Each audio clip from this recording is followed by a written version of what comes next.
Welcome back once again मेरे दोस्तों। जैसा कि थंबनेल में पता चल ही चुका होगा, हम लोग आज इंग्लिश ग्रामर के बारे में बात करने वाले हैं, जिसमें हम पता लगाएंगे किसी भी सेंटेंस में सब्जेक्ट को कैसे पहचाना जाता है, वर्ब को कैसे पहचाना जाता है और ऑब्जेक्ट को कैसे पहचाना जाता है। जिसमें सबसे अहम रोल भूमिका निभाता है वर्ब, क्योंकि we can not make a sentence without verb. कभी कभी सब्जेक्ट और ऑब्जेक्ट के बिना भी सेंटेंस का निर्माण तो हो जाता है, लेकिन वर्ब के बिना नहीं होता है। लेकिन फिर भी कई सारे ऐसे चैप्टर होते हैं जिसमें सब्जेक्ट, वर्ब और ऑब्जेक्ट का ज़रूरत पड़ता ही है।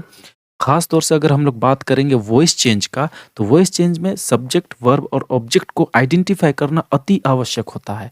तो हम तीनों का ही बात करेंगे, लेकिन सबसे पहले हम बात करने वाले हैं वर्ब के बारे में। चलो आज का क्लास को शुरू करते हैं।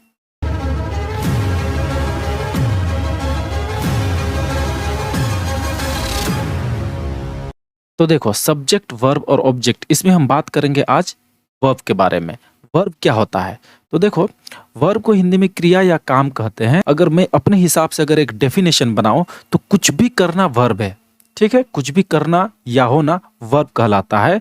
यानी the word which shows an action, कोई भी शब्द जो एक्शन को दर्शा रहा है, यानी किसी भी कार्य का होना या करना को दर्शा रहा है, तो वह वर्ब कहलाएगा। जैसे एग्जाम्पल के तौर पे अगर हम बात करें, जैसे यहाँ पर देखो, हम लोग अभी ग्रामर सीख रहे हैं, वी आर लर्निंग ग्रामर। तो यहाँ पर कौन सा काम हो रहा है, क्या काम दिख रहा है आपको, और वह वर्ड कौन सा है जो काम को दर्शा रहा है? तो यहाँ पर सीखने का काम हो रहा है, यानी सीख रहे हैं।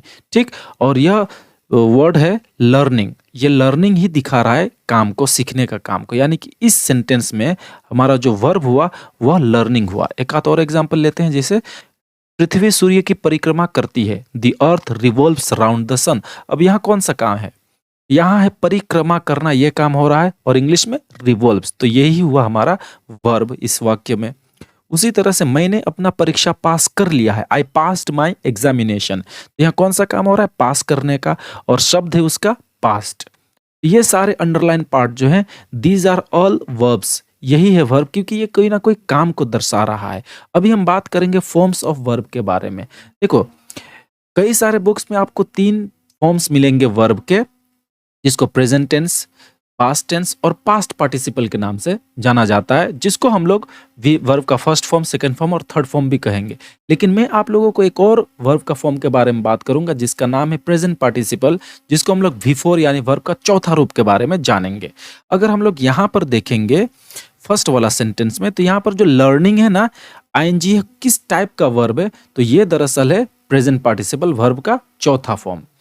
चौथा फॉर्म को पहचानना बड़ा ही आसान होता है, क्योंकि उसमें जो ING लगा रहता है, उसी से आप पता लगा लोगे कि ये वर्ब का फोर्थ फॉर्म है। क्योंकि वर्ब का फोर्थ फॉर्म में, यानी कि प्रेजेंट पार्टिसिपल में, हमेशा वर्ब के साथ ING पीछे तरफ जुड़ा रहेगा।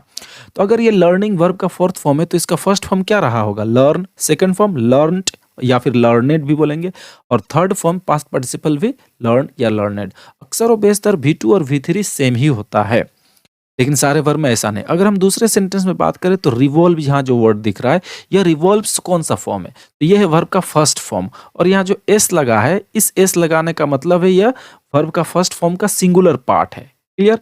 इसी को कोई कोई एक किताबों में वर्ब का 5वां फॉर्म भी बताया गया है, 5th फॉर्म ऑफ वर्ब भी बताया गया है, जिसमें एस लगा रहता है, सिंगुलर फॉर्म ऑफ वर्ब है। लेकिन हम लोग इसको वी का फर्स्ट फॉर्म ही, वर्ब का फर्स्ट फॉर्म ही समझेंगे।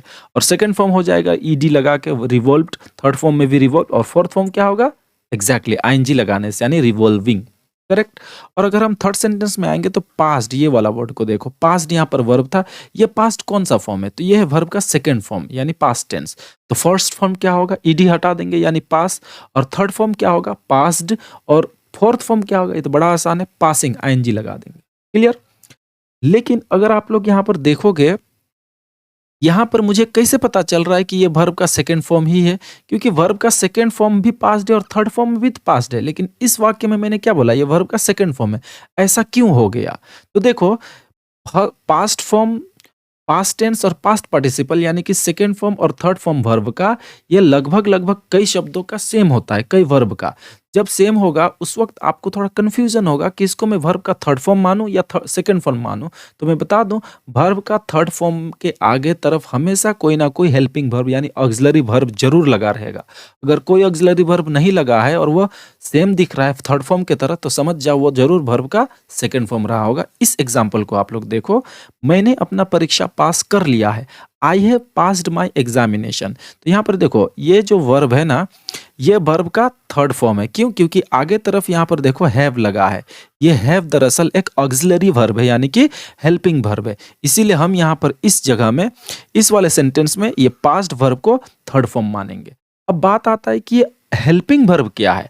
तो दरअसल नाम से ही पता चलता है मेन वर्ब को मदद करेगा अपने कार्यों को संपन्न होने में। तो कुछ हेल्पिंग वर्ब का लिस्ट दे रहा हूं, आप लोग इसको जरा याद ही रखने का कोशिश करना। ये गिने चुने बार बार इस्तेमाल होने वाले हेल्पिंग वर्ब है जिसको ऑक्सिलरी वर्ब भी कहते हैं, जैसे am, is, are, was, were, do, does, did, have, has, had, etcetera है। जिसमें से ये जो shall, will, can, could, may, might, must है ना, ये दरअसल इनको खास वर्ब के नाम से भी जानते हैं, जिसका नाम है मॉडल्स भी कहते हैं या मॉडल ऑक्सिलरी वर्ब भी कहते हैं। तो उम्मीद है आपको अब समझ में आ गया होगा कि वर्ब किसे कहते हैं या फिर how to identify a verb in a sentence. किसी वाक्य में वर्ब को कैसे आइडेंटिफाई करेंगे, अब आपको पता चल गया होगा। अब क्या करोगे, उस सेंटेंस में कौन सा काम हो रहा है उसको ढूंढोगे, एक्शन को ढूंढोगे। एक्शन को दर्शाने वाला जो शब्द मिलेगा वही कहलाएगा वर्ब। अब हम आगे बात करेंगे सेंटेंस के सब्जेक्ट और ऑब्जेक्ट को कैसे पहचानेंगे, यानी कर्ता और कर्म को कैसे जानेंगे। ठीक, तो देखो जब हम लोग वॉइस चेंज करते हैं तो एक्टिव वॉइस और पैसिव वॉइस में इसका बहुत ज्यादा जरूरत पड़ता है। सब्जेक्ट, वर्ब और ऑब्जेक्ट को जो अच्छे से पहचान पाता है वही एक्टिव पैसिव वॉइस को अच्छी तरह बना भी पाएगा। क्योंकि एक्टिव वॉइस का अगर हम लोग स्ट्रक्चर का बात करें तो क्या लगा रहता है, सब्जेक्ट, वर्ब और ऑब्जेक्ट, ये तीनों लगा रहता है। इसी को तो क्रॉस वगैरह करते हैं तब हम पैसिव वॉइस बनाते हैं कुछ इस तरह से। जैसे पैसिव वॉइस में क्या होता है, जो सब ऑब्जेक्ट रहता है वो पैसिव वॉइस में सब्जेक्ट बन जाता है और जो सब्जेक्ट रहता है पैसिव वॉइस में ऑब्जेक्ट बन जाता है, कुछ इस तरह से। यहाँ पर देखो सब्जेक्ट क्या हुआ, सब्जेक्ट ऑब्जेक्ट बन गया और ऑब्जेक्ट वह सब्जेक्ट बन जाएगा, कुछ इस तरह से देखो।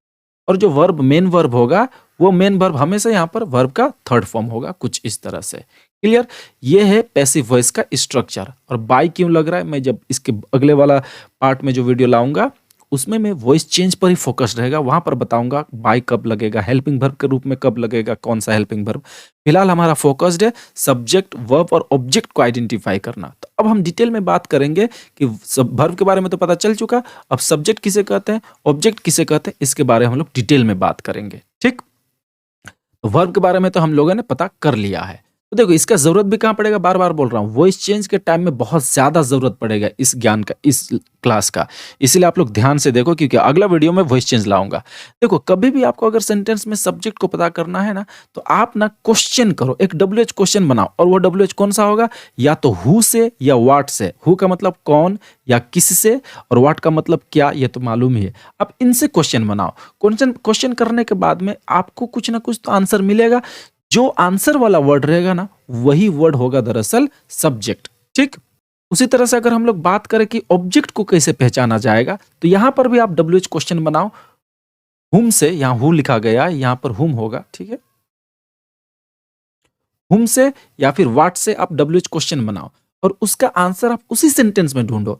जो आंसर वर्ड मिलेगा वही कहलाएगा ऑब्जेक्ट। अब यहां आप थोड़ा कंफ्यूजन हुए होंगे, व्हाट से और व्हाट से, दोनों से तो क्वेश्चन बनाने से सब्जेक्ट या ऑब्जेक्ट निकलेगा। तो देखो आप स्ट्रक्चर को देखो, कभी भी सेंटेंस में चाहे वो एक्टिव वॉइस हो, पैसिव वॉइस हो, किसी भी किस्म का सब सेंटेंस हो, वर्ब तो रहेगा ही रहेगा। Because we can not make a sentence without verb. Verb छड़ा कोनो दिन सेंटेंस हो ना, वर्ब तो रहेगा ही रहेगा। तो वर्ब के आगे हमेशा सब्जेक्ट का स्थान रहता है और ऑब्जेक्ट का स्थान हमेशा वर्ब के बाद में आएगा। मैंने ऐसे नहीं कहा कि भाई शुरू में हमेशा सब्जेक्ट आएगा, बीच में वर्ब आएगा, तब अंत वाला शब्द, तीसरा वाला शब्द ऑब्जेक्ट होगा। मैंने ऐसा नहीं कहा। वर्ब के आगे यानी कि वर्ब के बिल्कुल बिफोर में आगे सब्जेक्ट आएगा। कितना आगे वो डिपेंड करता है, बीच में कुछ और भी आ सकते हैं हेल्पिंग वर्ब या अदर वर्ड्स। और ऑब्जेक्ट का स्थान हमेशा वर्ब के बाद होता है। तो इसीलिए जब आंसरिंग करोगे व्हाट से ना, तो उस वक्त देखोगे जो क्वेश्चन व्हाट से करेंगे तब आंसर क्या निकल रहा है, वर्ब के बाद वाला शब्द निकल रहा है या वर्ब के पहले वाला शब्द निकल रहा है। उससे आप पता लगा लोगे कि सब्जेक्ट है या ऑब्जेक्ट है। देखो एग्जांपल देखो, क्लियर हो जाओगे। यहां एक सेंटेंस है, Sita feeds the stray dogs daily. यहां पर देखो वर्ब को पहले पता लगा, वर्ब कौन सा है, करेक्ट, फीड से हमारा यहाँ पर वर्ब, क्योंकि कौन सा काम हो रहा है देखो, सीता प्रत्येक दिन आवारा कुत्तों को खाना खिलाती है, तो खाना खिलाने का काम हो रहा है ना, तो खिलाना का इंग्लिश क्या होता है, फीड्स, तो फीड्स यहाँ पर वर्ब हुआ। और फॉर्म कौन सा है अगर मैं ये भी पूछ दूं तो ये दरअसल वर्ब का फर्स्ट फॉर्म है। क्लियर। अब हम बात करते हैं कि इस वाक्य में सब्जेक्ट कौन सा है, ये अगर हम पता लगाना चाहते हैं तो कई लोग आपको समझाते हैं, टीचर लोग भी बताते हैं कि सेंटेंस का शुरुआत में जो वर्ड है वही सब्जेक्ट होता है। नहीं, हमेशा ऐसा नहीं होगा। हमेशा आप क्या करो, इनसे क्वेश्चन बनाओ, हु या व्हाट से क्वेश्चन बनाओ। तो देखो हम क्वेश्चन कर रहे हैं, कौन आवारा कुत्तों को प्रतिदिन खाना खिलाती है, तो आंसर क्या होगा उस वक्त, आंसर हमारा निकल के आएगा सीता। तो यही सीता हमारा क्या हो जाएगा, सब्जेक्ट का काम करने लगेगा। तो हमारा सीता सब्जेक्ट है। और अगर हम लोग ऑब्जेक्ट ढूंढना चाह रहे हैं इसी वाक्य में, तो क्या होगा ऑब्जेक्ट, तो हम क्वेश्चन करेंगे सीता किसको प्रतिदिन खाना खिलाती है, तो आंसर उस वक्त हमारा निकल के आ जाएगा द स्ट्रे डॉग्स, आवारा कुत्तों को। तो ये हमारा आवारा कुत्ता द स्ट्रे डॉग्स ऑब्जेक्ट कहलाएगा। क्लियर। एक हाथ और एग्जाम्पल देख लो यहाँ पर, I am writing a story after a long time. तो यहाँ पर देखो एम हेल्पिंग वर्ब है और राइटिंग मेन वर्ब है, यानी कि फोर्थ फॉर्म है वर्ब का। अगर आप देखोगे आईएनजी लगा है, तो अगर सब्जेक्ट यहां पर है तो वो कौन हो सकता है, तो वर्ब के पहले कौन सा वर्ड आया है, देखो ना आई आया है, यानी कि सब्जेक्ट यही होगा। और आप क्वेश्चन भी करके देखो ना, सेंटेंस का मीनिंग तो समझ में आ रहा है, मैं बहुत दिन बाद एक कहानी लिख रहा हूं। तो आप अगर क्वेश्चन करोगे कौन बहुत दिन बाद कहानी लिख रहा है, तब आंसर क्या हो जाएगा, हमारा आंसर हो जाएगा आई, यानी कि मैं। तो आई हमारा सब्जेक्ट कहलाएगा। और अगर ऑब्जेक्ट होगा तो देखो ऑब्जेक्ट का स्थान कहाँ मैंने बताया था, वर्ब के बाद में होता है। तो वर्ब तो यहाँ से इधर है, यानी वर्ब के बाद कौन सा पार्ट है, ये वाला पार्ट वर्ब का है, लेकिन ये वाला पार्ट में तो बहुत सारा सेंटेंस आया यहाँ तक। अब इनमें से बहुत सारा शब्द आया है ना, तो इन शब्दों में से कौन सा ऑब्जेक्ट है, अगर आपको एग्जैक्ट पता करना है, क्या ए स्टोरी ऑब्जेक्ट है, आफ्टर ऑब्जेक्ट है, ए लॉन्ग टाइम ऑब्जेक्ट है, इनमें से कौन सा ऑब्जेक्ट है, तो आपको पता लगाना है तो हुम से या फिर व्हाट से क्वेश्चन बनाओ। तो देखो व्हाट से हम लोग क्वेश्चन बना रहे हैं और जो आंसर निकलेगा वही हमारा ऑब्जेक्ट कहलाएगा। अगर हम लोग व्हाट से क्वेश्चन बनाएंगे तो क्या होगा, मैं बहुत दिन बाद क्या लिख रहा हूं, यही होगा। तब हमारा आंसर होगा ए स्टोरी, एक कहानी लिख रहा हूं। तब ए स्टोरी हमारा क्या हो जाएगा, तो ये जो ए स्टोरी है, ये ए स्टोरी ऑब्जेक्ट हो जाएगा, ये स्टोरी ऑब्जेक्ट हो जाएगा। क्लियर। अब आगे देखो, कुछ और एग्जांपल हम लोग लेते हैं, जैसे कि देखो you must sign the contract before you start working. तो सबसे पहला काम क्या है, आप वर्ब को पता करो। तो देखो वर्ब कौन सा है, तो सेंटेंस का अर्थ को समझो, आपको जरूर ही कॉन्ट्रैक्ट को साइन कर लेना चाहिए बिफोर यू स्टार्ट वर्किंग, काम करने से पहले। तो क्या चीज को वो क्या करने बोल रहा है, कौन सा काम हो रहा है, अगर हम वर्ब को पता लगाएंगे तो साइन करने का। तो ये जो साइन है यह है यहाँ पर वर्ब, और ये वर्ब का फर्स्ट फॉर्म है।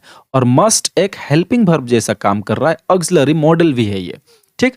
अब हमको सब्जेक्ट पता करना है, मान लीजिए, तो हम क्या करेंगे, हु से क्वेश्चन बनाएंगे या व्हाट से क्वेश्चन बनाएंगे। तो देखो कौन काम शुरू करने से पहले कॉन्ट्रैक्ट साइन करेगा या साइन करना चाहिए, किसको, यू को, है ना, यू को साइन करना चाहिए। तो यू हमारा सब्जेक्ट हो जाएगा। ठीक। और देखो ना वर्ब के पहले सब्जेक्ट आता है, तो वर्ब के पहले यही भर तो वर्ड आया है।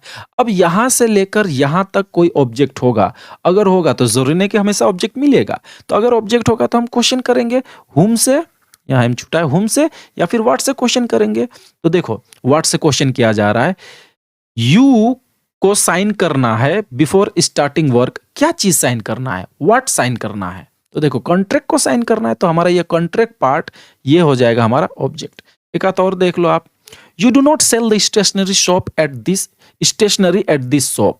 तो सेंटेंस में सबसे पहले क्या करो, वर्ब को पहचानो। तो देखो डू नॉट सेल ये वर्ब है, और ये इसका हेल्पिंग वर्ब है डू, और नॉट नेगेटिव की वजह से आया है, तो ये पार्ट तो एक्चुअली में वर्ब का हो गया। तो सब्जेक्ट क्या होगा, वी सब्जेक्ट होगा, स्टेशनरी ऑब्जेक्ट होगा, क्योंकि व्हाट से क्वेश्चन बनाओ ना ऑब्जेक्ट मिल जाएगा। फिर से देखो यहां पर, देखो लंबा सा सेंटेंस है, इसमें से आप सब्जेक्ट और वर्ब ऑब्जेक्ट आराम से ढूंढ पाओगे। Our team scored 350 runs in the inter college cricket tournament.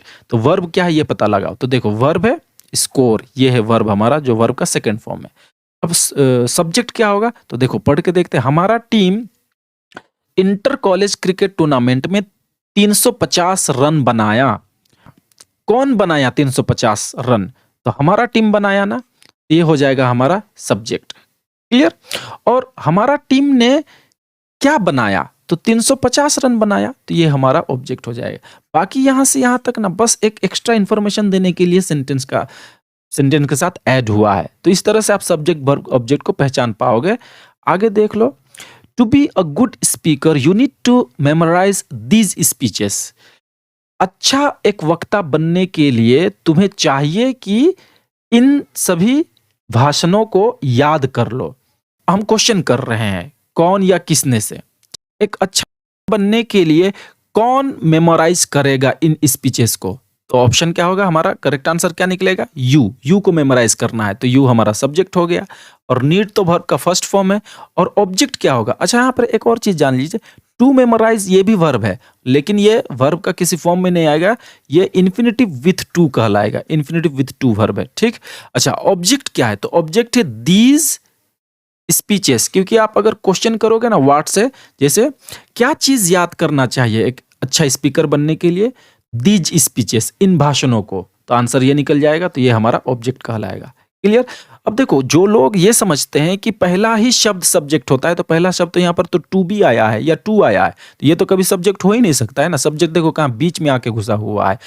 इस तरह से जब भी आप हु व्हाट से क्वेश्चन करोगे, हमेशा आपको सब्जेक्ट ऑब्जेक्ट बिल्कुल कान पकड़ के निकाल देगा, वो कितना लंबा सेंटेंस होगा। अब जरा इसको देखो, teenagers don't like being told what to do. किशोरों को पसंद नहीं कि उन्हें बताया जाए कि क्या करना है। तो किनको पसंद नहीं है, कौन पसंद नहीं करता है, टीनेजर्स, तो ये हुआ हमारा सब्जेक्ट। और वो क्या पसंद नहीं करता है, being told what to do, ये हुआ पूरा ऑब्जेक्ट। और सब वर्ब क्या, ये पार्ट वर्ब का है, और डोंट हेल्पिंग वर्ब के रूप में आया है डू, और नॉट उसके साथ नेगेटिव के रूप में आया, तो ये पार्ट तो वर्ब का हुआ। इजीली पता कर लिए है ना। फिर से एक देख लीजिए, इसको भी कर लीजिए, सब्जेक्ट वर्ब ऑब्जेक्ट ढूंढ के निकालो। His selection in the team surprised me. सबसे पहला काम क्या करो, वर्ब को निकालो, सरप्राइज्ड, ये है हमारा वर्ब, जो वर्ब का सेकंड फॉर्म है।